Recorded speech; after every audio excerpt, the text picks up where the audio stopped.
आपने वो देखा था, वो मेरे वुकला, आपने वो देखा था कि वो जो सेक्रेटरी जनरल यूनाइटेड नेशंस का आया है एंटोनियो गुटरेस, उसका बाजू ही पकड़ लिया इसने।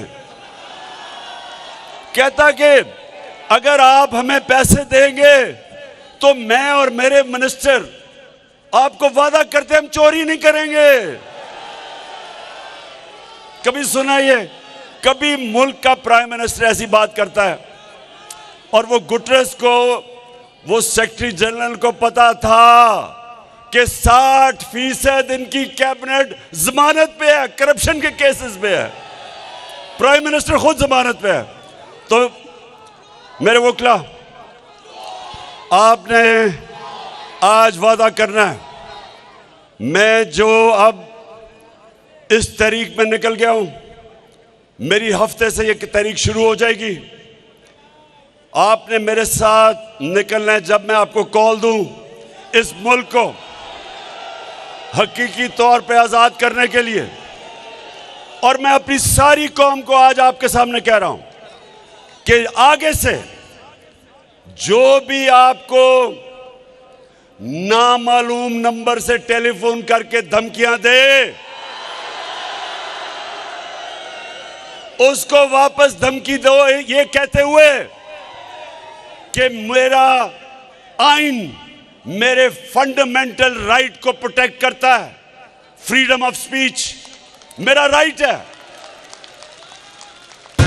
मैं यूएई के होके, अभी मैं तुर्की होके आया हूं, और मैंने उन भाइयों को कहा कि आप हमारे बड़े अजीम भाई हैं, हमेशा आपने हमारी मदद की, और मैंने यही कहा जब मैं आया हूं तो आप समझेंगे शायद ये मांगने आया है। क्या बोला तूने? आया हूं तो आप समझेंगे शायद ये मांगने आया है। मैं मांगने नहीं आया, लेकिन मजबूरी है।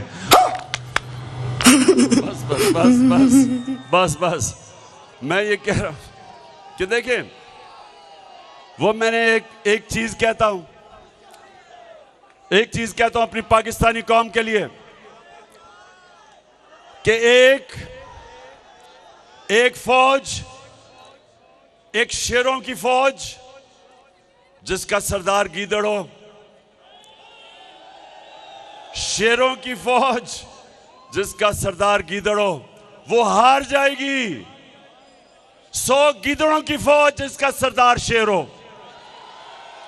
हमारा मुल्क बदकिस्मती से चोरों के हाथ में फंसा हुआ है।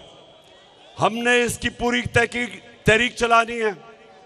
इलेक्शन से ये भाग रहे हैं, इनको पता है कि इलेक्शन अब ये नहीं जीत सकते, इनको पता है पाकिस्तानी कौम किधर खड़ी है, इसलिए ये सारे मिलके कोशिश कर रहे हैं कि किसी तरह कुर्सी को पकड़ ले और मुल्क बेशक नीचे जाए, क्योंकि 33% रुपया गिरा है, 33% डॉलर बढ़ा है, 33% इनके आने में इस मुल्क की दौलत कम हुई है।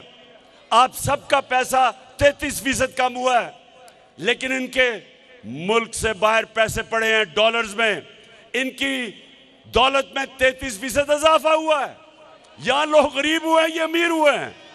ये भी मेरे वकीला, एक और चीज फैसला कर लो, आगे से अजान हो रही है, मैं बस खत्म कर रहा हूं, आगे से कभी किसी पार्टी को वोट ना देना जिसके लीडर और मिनिस्टर्स का पैसा पाकिस्तान में ना पड़ा हो। जिनका पैसा बाहर पड़ा है, कभी उनको वोट ना देना, क्योंकि कॉन्फ्लिक्ट ऑफ इंटरेस्ट है। रुपया गिरता है, उनको फायदा होता है या नुकसान होता है लोगों को। अब जो रुपया गिर रहा है, कौम में महंगाई आ रही है, कौम की दौलत में कमी हो रही है, लेकिन लंदन में वो बैठ के और ये जरदारी और ये नवाज शरीफ, इनकी दौलत में इजाफा हो रहा है। इसलिए आप सब तैयार हो जाओ, मैं कॉल दूंगा और इंशाल्लाह हकीकी तौर पे अपने मुल्क को आजाद करेंगे। पाकिस्तान जिंदाबाद।